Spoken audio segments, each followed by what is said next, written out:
자, 지금 시장이 곧 발표될 소비자 물가지수 CPI 보고서 때문에 그야말로 숨을 죽이고 있습니다. 근데 있잖아요. 숫자가 높게 나올 거라는 건 사실 모두가 아는 얘기고요. 진짜 중요한 질문은 그게 아니죠.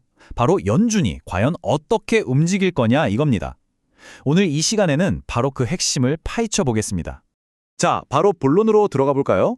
이제 곧 4월 10일에 3월 CPI 데이터가 나올 텐데 시장이 엄청 불안해하고 있단 말이죠. 근데 한번 생각해 보세요. 이 위기처럼 보이는 상황이 어쩌면 우리에겐 새로운 기회가 될 수도 있지 않을까요? 일단 시장이 도대체 왜 이렇게까지 긴장하는지 그 배경부터 한번 짚어보죠. 이유는 생각보다 간단해요. 최근에 유가가 확 올랐잖아요. 바로 그게 4월 10일에 발표될 3월 CPI 수치에 고스란히 반영될 거라는 거죠. 그래서 높게 나올 거다. 이건 이제 거의 정해진 사실이나 다름없습니다. 그러니까 우리가 진짜 던져야 할 질문은 숫자가 얼마나 높게 나올까? 이게 아니라는 거예요. 어차피 높을 거니까요. 핵심은 바로 이겁니다. 이 숫자를 딱 받아든 연준은 과연 어떤 카드를 꺼내들 것인가? 자, 연준의 속마음을 읽으려면요. 이번 인플레이션의 성격을 제대로 이해하는 게 정말 중요합니다. 이게 뭐냐면 지정학적 리스크 때문에 터진 공급 충격이라는 거예요. 이건 경제가 막 너무 뜨거워서 생기는 그런 수요 견인 인플레이션하고는 아예 결이 다른 얘기거든요. 보시면 차이가 아주 명확하죠. 공급 충격은 전쟁 같은 우리 경제 바깥에서 일어난 일이 갑자기 유가 같은 특정 품목 가격을 확 밀어올리는 거예요. 반면에 수요 견인 인플레이션은 경제 전체가 너무 잘 돌아가서 막 돈이 넘쳐나니까 전반적으로 물가가 오르는 거죠. 연준은 이 두 가지를 절대로 똑같이 보지 않습니다. 네, 바로 이 지점이 오늘의 핵심 포인트라고 할 수 있습니다.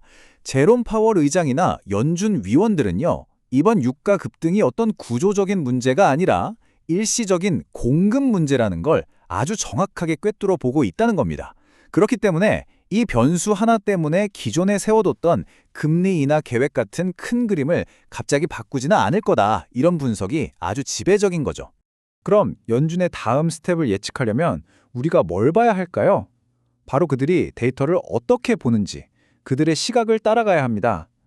왜냐하면 그들은 우리를 혼란스럽게 하는 그 헤드라인 숫자 넘어 더 깊은 곳에 있는 어떤 특정 신호에만 집중하고 있거든요. 그 신호가 뭐냐? 바로 근원 CPI입니다. 이게 뭐냐면요. 마치 널뛰기 하는 유가나 식료품 가격 같은 소음을 싹 걷어내고 우리 경제의 진짜 체온, 그 근본적인 체력을 재는 거라고 생각하시면 쉬워요. 연준이 장기적인 추세를 판단할 때 가장 신뢰하는 지표가 바로 이겁니다. 근원 CPI. 자, 이런 상황을 한번 머릿속에 그려보세요. 유가가 막 올라서 헤드라인 CPI는 3% 위로 확 치솟아서 시장에 충격을 줍니다. 난리가 나겠죠. 하지만 그 시끄러운 에너지랑 식료품을 싹 빼고 본 근원 CPI는 2% 중반에서 아주 안정적인 모습을 보이는 거예요.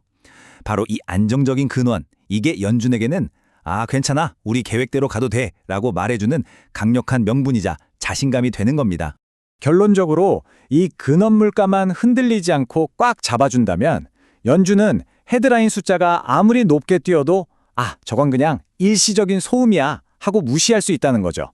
그리고 기존에 계획했던 정책 방향, 예를 들면 금리 인하 같은 것들을 그대로 밀고 나갈 충분한 명분을 얻게 되는 거고요.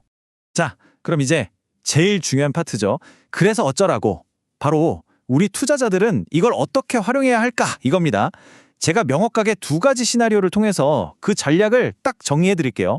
자, 첫 번째 시나리오, 이게 확률이 훨씬 높은 시나리오 A, 바로 매수 기회 시나리오입니다. 예상대로 헤드라인은 높게 떴는데 우리가 주목했던 근원 물가는 안정적으로 나온다? 그러면 시장은 발표 직후에 확 하고 놀라서 잠깐 출렁일 수 있어요.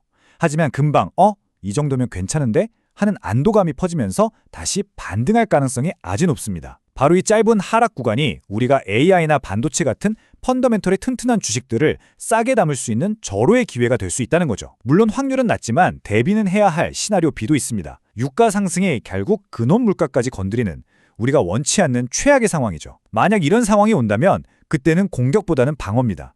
방산주나 에너지주 같은 자산으로 리스크 관리에 집중해야 합니다.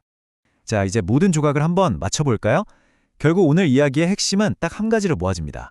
시장에 떠도는 수많은 소음과 진짜 우리가 봐야 할 신호를 구분해내는 능력, 바로 그겁니다. 오늘의 핵심 내용 다시 한번 딱딱 짚어드릴게요. 첫째, 곧 나올 높은 CPI 숫자는 이미 예견된 소음에 불과하다. 둘째, 연준은 그 소음이 아니라 근원 CPI라는 진짜 신호를 보고 판단할 거다. 셋째, 그렇기 때문에 발표 직후에 시장이 잠깐 출렁이는 건 패닉에 빠질 일이 아니라 오히려 장기적인 관점에서 보면 기회가 될 수 있다. 왜냐고요? 유가 같은 단기 변수들이 AI나 반도체 같은 기술 혁신이라는 이 거대한 흐름을 절대 꺾을 수는 없기 때문입니다. 결국 투자라는 건요, 눈앞에 보이는 숫자에 일희일비하는 게 아니라 그 숫자 뒤에 숨어 있는 진짜 구조를 읽어내는 게임이 아닐까 싶습니다.